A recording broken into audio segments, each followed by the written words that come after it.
Welcome back, everybody. Today we're looking at something pretty unique. Yeah? We're going to do a deep dive into Donald J. Trump's second inauguration, Wow. a second time around. Second inauguration. Yeah, and we've got this dailymail.com article titled Everything You Need to Know About the 2025 Inauguration to guide us through this. It's going to be a wild one, I think. It's definitely It's not every day. not your average inauguration. No, it's not just a president getting a second term. Right. It's a return to power after a 4-year gap. Yeah, A political comeback story. like a sequel. Exactly. Okay, so we're looking at January 2025. Right. At noon for the official start At noon. of Trump's second term as the 47th president. 47th president, that's right. This is This is history in the making. more than just your average inauguration, right? Absolutely. This is Well, very rare in American history. Yeah. I mean, you have to go all the way back to Grover Cleveland in 1893 for a similar situation. He lost his re-election bid, but then won the presidency again 4 years later. Wow. I did not realize there was any kind of precedent for this. Yeah. Okay, so Joe Biden will be departing after a single term at the age of 82. 82. What are the historical implications of this transition? Well, it's definitely going to be interesting to see how this all plays out, right? Yeah. It's such a clash of personalities Yeah. and political styles, plus, the age factor, Biden being the oldest president to leave office and Trump at 78, not far behind. Yeah. Okay, here's where it gets really interesting. Okay. Inauguration Day 2025 also happens to fall on Oh, yeah. Martin Luther King Jr. Day. MLK Day. Do you think that was intentional? It's hard to say for sure, Yeah. but it's certainly a coincidence Yeah. that's ripe for interpretation. Yeah. I mean, Yeah. some might see it's a deliberate move by Trump to overshadow MLK Day, while others might interpret it as an opportunity for a message of unity or, even a call for reflection on the state of racial equality in America. That's a really good point. Yeah. It's definitely something to think about. Now let's walk through a typical inauguration day and what might be different this time around. Okay. First up, the church service. Right. Will Trump stick to tradition and go to St. John's Episcopal again? It's certainly possible. Yeah. The church has become somewhat symbolic of his presidency after that photo op he held there during the protests in 2020. Right. But, we could also see him choosing a different location, perhaps one with a more specific message for his second term. Yeah. Okay. Then there's that That awkward. awkward greeting between the incoming and outgoing presidents at the White House. Right. Do you think we'll see a repeat of that somewhat strained interaction between the Obamas and the Trumps back in 2017? It's hard to predict. Yeah. Given the history between these two, Right. it's unlikely to be a warm and fuzzy exchange. Yeah. But there's always a possibility that both sides will choose to prioritize, decorum and project an image of a peaceful transfer of power. Of course. So it'll be fascinating to see how they navigate that moment. For sure. Then we get to the tradition of the outgoing president leaving a letter Oh, yeah. for the incoming president on the Resolute desk in the Oval Office. Yes. Do you think Biden will continue that tradition? Well, it's considered a gesture of goodwill and advice Yeah. for the incoming president, and it's a pretty long-standing tradition. Right. So I'd be surprised if Biden didn't leave a letter. Yeah. Of course, it'll be interesting to see if it's made public and what kind of tone he takes, considering, their past interactions haven't exactly been cordial. Do we know what was in the letter that Trump left for Biden? Well, according to reports at the time, Biden described it as a very generous letter, Oh, wow. and his staff emphasized that it was shockingly gracious. Really? Yeah, of course, the exact contents weren't revealed, which kind of adds to the intrigue. Right. Then we get to the swearing-in ceremony at the U.S. Capitol. Right. After the ceremony, the former president and first lady typically depart Oh, yeah. via Marine One helicopter. Marine one. Yeah. Will the Trumps follow tradition this time, or will they do something unexpected? You never know with Trump, do you? That's true. Remember, they broke with tradition by departing from the White House South Lawn before Biden's inauguration. Yeah. So it's possible they'll want to make another statement this time, Right. perhaps a symbolic show of force or a more subdued exit. It's all about the optics, isn't it? Optics, exactly. Every decision, every gesture is going to be analyzed for its meaning. Now, for those of you who want to see all this unfold in person, Yes. let's talk tickets. Tickets. The public can request tickets through their members of Congress. That's right. But something tells me demand is going to be through the roof for this one. Oh, you're absolutely right. I mean, The Joint Congressional Committee on Inaugural Ceremonies. That's the bipartisan group that manages the ticketing for the event. They distribute tickets to members of Congress who then allocate them to their constituents. Right. It's a pretty sought-after ticket, especially for such a historic event. And let's not forget Trump's obsession with crowd size. Oh, yes. Remember the controversy surrounding Sean Spicer's claims Crowds out. about the 2017 inauguration crowd? The crowd size debate, it's almost guaranteed to be a talking point again. Right. Especially considering Trump's claims of a stolen election in 2020 and his continued focus on rallying his base.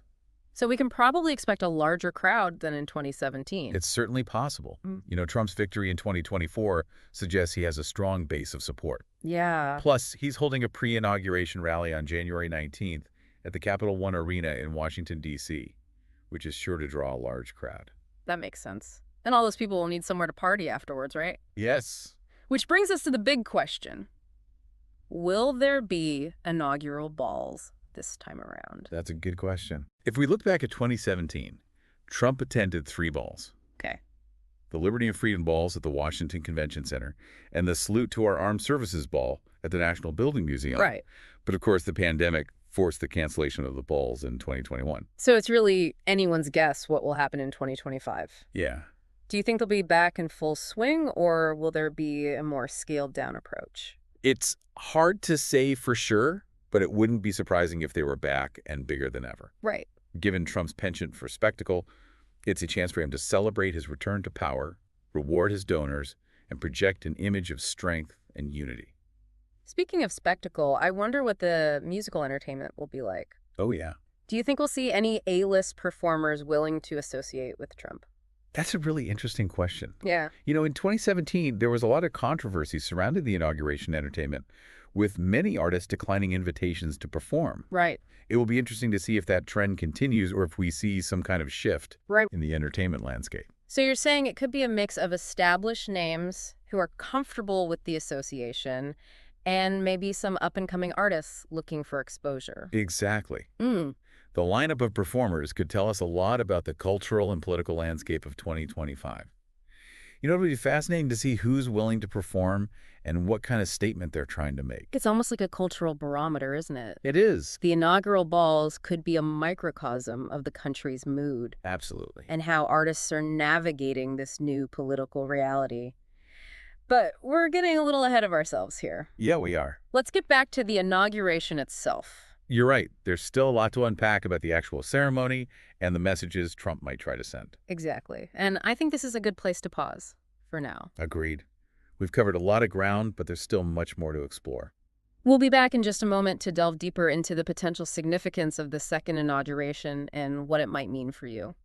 Okay, so we're back. It's pretty wild to think about how much has changed in just a few years. I know, right? We've gone from the, uncertainty of the pandemic and a pretty divisive election to a second Trump presidency. A second Trump presidency. It feels like we're living in a political thriller. It certainly is a time of rapid change. Yeah. Unexpected twists and turns. Yeah. So what does this all mean? Yeah. What can you tell us about the potential impact of Trump returning to the White House? What does it mean for, the average listener? Well, for starters, we can probably expect some pretty significant policy shifts. Okay. Trump has already hinted at reversing some of Biden's policies, Right. particularly in areas like energy and immigration. Okay. So, depending on your stance on those issues, Yeah. you might feel either excited or apprehensive about those changes. Right. So if someone's, concerned about climate change, they might not be thrilled about a potential rollback of environmental regulations. Exactly. On the other hand, someone who works in the oil and gas industry might welcome those changes. Right. And it's not just about specific policies either. Okay. It's also about the overall tone and direction of the country. Yeah.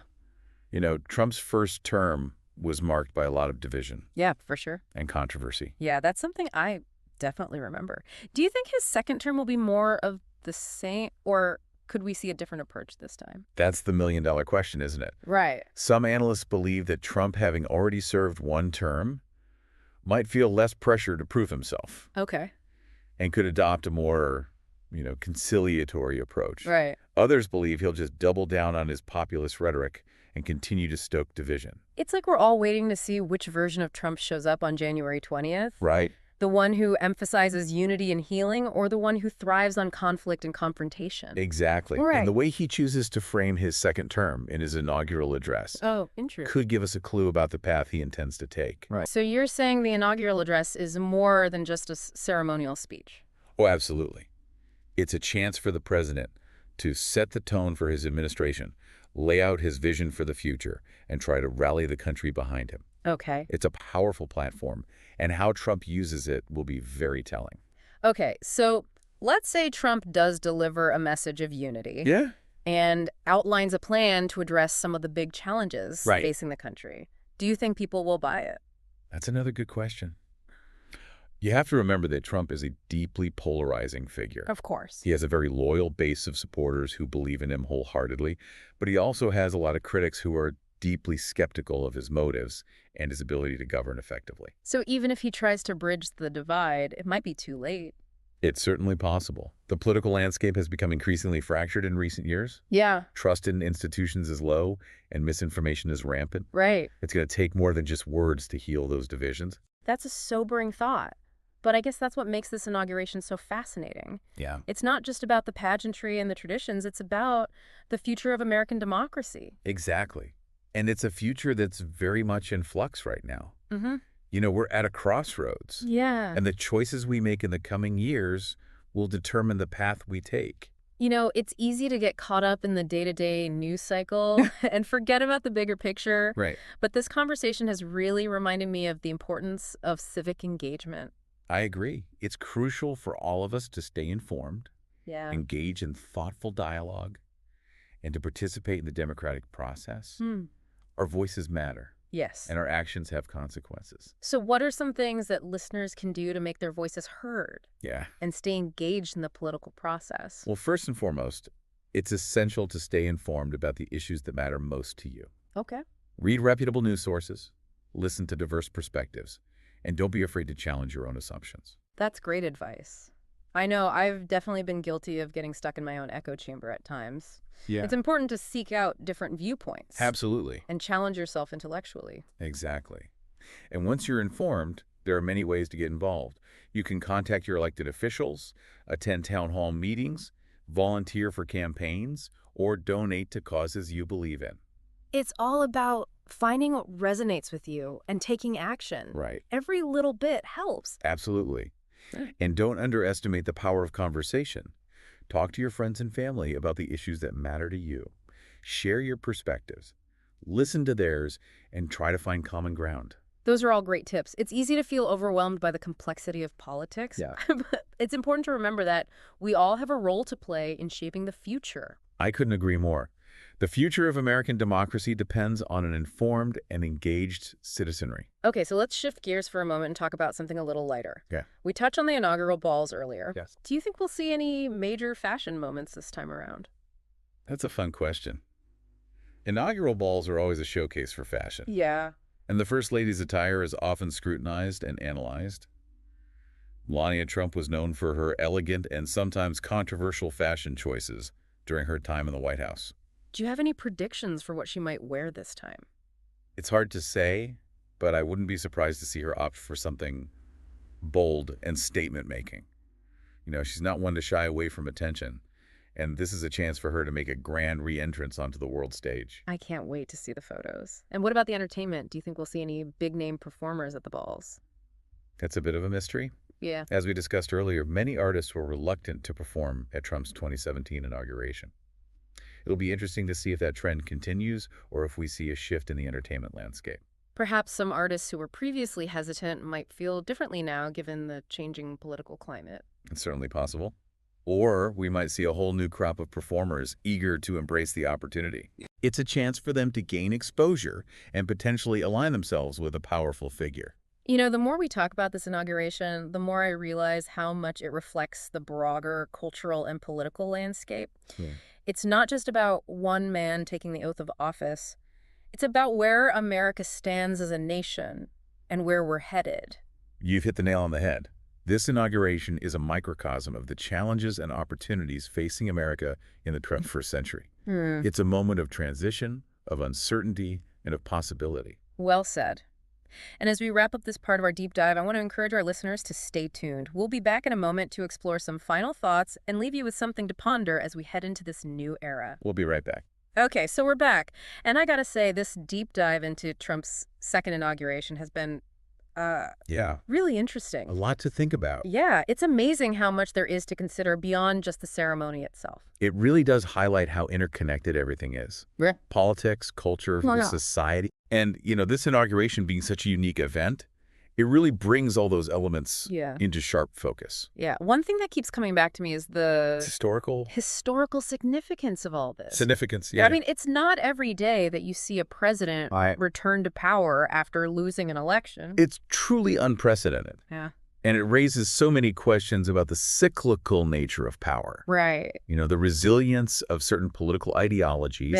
Yeah. And the evolving dynamics of the American electorate. Okay, so let's play a little what-if game here. Okay. What if Trump's second term turns out to be totally different from his first? Right. What if he surprises everyone and governs in a more moderate, unifying way? That would certainly be a twist. Right. It would challenge a lot of assumptions and force people to reevaluate their perceptions of him. Yeah. But it would also raise questions about whether such a transformation is truly genuine or simply a calculated political strategy. Right. Actions speak louder than words. And people will be watching closely to see if his policies and appointments actually match his rhetoric. Exactly.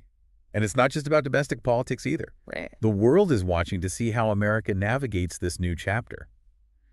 Trump's foreign policy during his first term was often unpredictable and disruptive. Yeah, that's one thing everyone seems to agree on. Yeah. So how do you think his approach to foreign policy might evolve in a second term?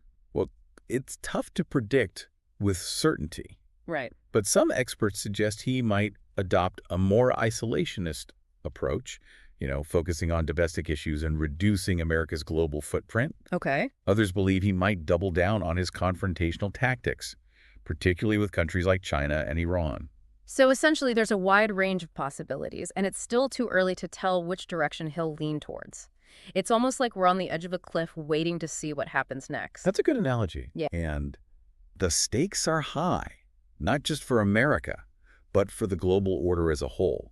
Trump's decisions could have far-reaching consequences, shaping the geopolitical landscape for years to come. Yeah, this has been a lot to take in. It has. It feels like we've covered so much ground in this deep dive, and yet there are still so many unanswered questions. Well, that's the beauty of it, isn't it? We can analyze the information we have, consider different perspectives, and speculate about the future. But ultimately, only time will tell how things will unfold. Yeah. It's easy to feel overwhelmed by the complexity of it all, but I think it's important to remember that we as individuals are not powerless. Absolutely. We have agency. We do. Yeah. We can choose to stay informed, to engage in thoughtful dialogue, and to participate in the democratic process. Yeah. Our voices matter, even if it doesn't always feel that way. I think that's a powerful message to leave our listeners with. It is. As we wrap up this deep dive into Trump's second inauguration, we want to encourage you to keep those things in mind. Stay curious, stay engaged, and most importantly, stay hopeful. Even in times of uncertainty, there's always room for optimism and the possibility of positive change. Well said. Thank you for joining us on this journey of discovery. We hope you've gained some new insights, sparked some interesting conversations, and perhaps even felt a little bit more empowered to navigate the complexities of the world around us. Until next time, keep diving deep.